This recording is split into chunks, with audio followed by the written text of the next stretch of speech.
میرے پاس ایک بیٹا اور بیٹی ہے۔ جب بھی آپس میں بحثتے ہیں تو میں بیٹے کو ڈانٹ لیتا ہوں۔ بیٹی کو بھی پتہ ہوتا ہے کہ ابو نے بھائی کو ہی کہنا ہے تو وہ بیچارہ اکثر مجھے کہہ دیتا ہے، بابا آپ اس کو کچھ نہیں کہتے، مجھے ہی ہر دفعہ بول جاتے ہیں۔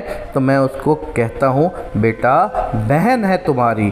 میری اس بات میں کئی باتیں چھپی ہوئی ہیں۔ نمبر 1، بیٹے کو اس بات سے آگاہ کرنا کہ بیٹیاں والدین کے گھر میں شہزادیاں ہوتی ہیں۔ نمبر 2، بار بار یہ کہنا کہ بہن ہے تمہاری، تاکہ یہ جملہ اس کے ذہن میں اتنا بیٹھ جائے کہ وہ ساری زندگی یاد رکھے کہ یہ بہن ہے میری۔ نمبر 3، بیٹیاں رحمت ہوتی ہیں اور سب سے بڑھ کر اپنے ابو کی لاڈلی ہوتی ہیں۔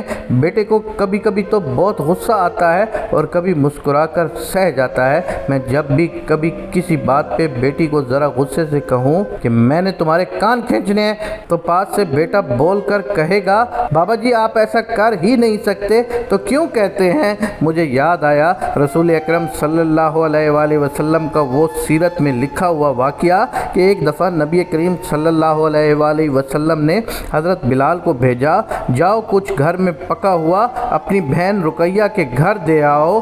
جب بھی کوئی چیز آقا انعامدار اپنے گھر میں پکواتے تو بیٹی کے گھر میں ضرور بھیجتے۔ بیٹے نعمت کہلاتے ہیں اور نعمت وہی ہوتی ہے جس کا جواب دینا ہوگا، اور بیٹیاں رحمت ہوتی ہیں جو آپ کے جواب میں آسانی پیدا کر سکتی ہیں۔ رسول اللہ صلی اللہ علیہ وآلہ وسلم نے فرمایا، جس نے 2 بیٹیوں کی تربیت اچھے سے کر دی وہ قیامت میں میرے ساتھ ایسے ہوگا جیسے 2 انگلیاں آپس میں ساتھ ہوتی ہیں۔ اب آتے ہیں اپنے معاشرے کی طرف۔ یہاں پر جو بیٹی پیدا کرے وہ بہو منحوس کہلاتی ہے۔ جس باپ کی بیٹیاں پیدا ہوں وہ بیچارہ خود کو اکیلا محسوس کرتا ہے، اور ساتھ صاحبہ تو پہلے ہی بہو کو اشارے دے دیتی ہے کہ بیٹا چاہیے ہمیں، ورنہ تم ہمارے گھر میں نحوست ہو۔ تو پھر ایسے بربریت کے واقعات ہی ہوں گے۔ باپ اپنی بیٹی کو زندہ درگور کر دے گا، اور معاشرہ اتنا بے حس ہے اور قانون اتنا اندھا ہے، اتنا صفاق قتل کرنے کے باوجود بھی مجرم ایک دن آزاد ہوگا۔ اللہ ہم سب پر اپنا رحم کرے، اللہ تعالی ہمیں انسانوں کی صفت دے دے۔ میرے پاک اللہ نے رسول اکرم صلی اللہ علیہ وآلہ وسلم کو جب اس دنیا میں بھیجا تو ان کی سب سے پہلی جو پرائرٹی ہوتی تھی کہ انہوں نے بیٹیوں کو زندہ درگور کرنے کے کام کو منع فرمایا تھا، بلکہ حرام قرار دیا تھا۔ ان کو اپنی بیٹی سے اتنا پیار تھا کہ بی بی فاطمہ الزہرا جب کبھی آتی تو وہ حضور اکرم صلی اللہ علیہ وآلہ وسلم جیسی شخصیت اپنی بیٹی کے احترام کے لیے کھڑے ہو جاتے تھے۔